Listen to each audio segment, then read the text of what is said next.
Hey y'all, it's Lisette from Southway Ford, and we're gonna go to the rodeo to see what people think about our trucks.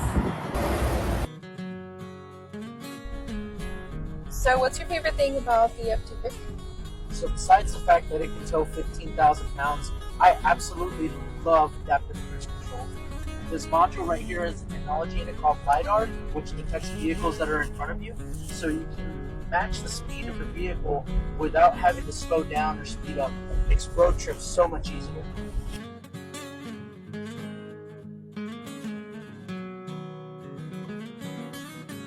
What I really love about it is that it's a 2014 Ford Raptor. It was the last year of the 6.2 engine, so that was what made me want to get this one, bad boy.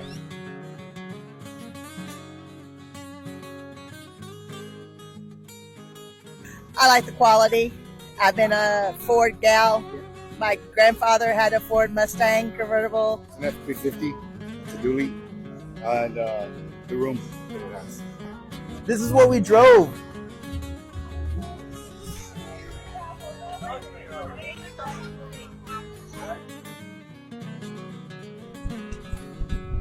Well, that's a wrap, y'all. Southway Ford at the rodeo, and it seems like everybody likes Ford.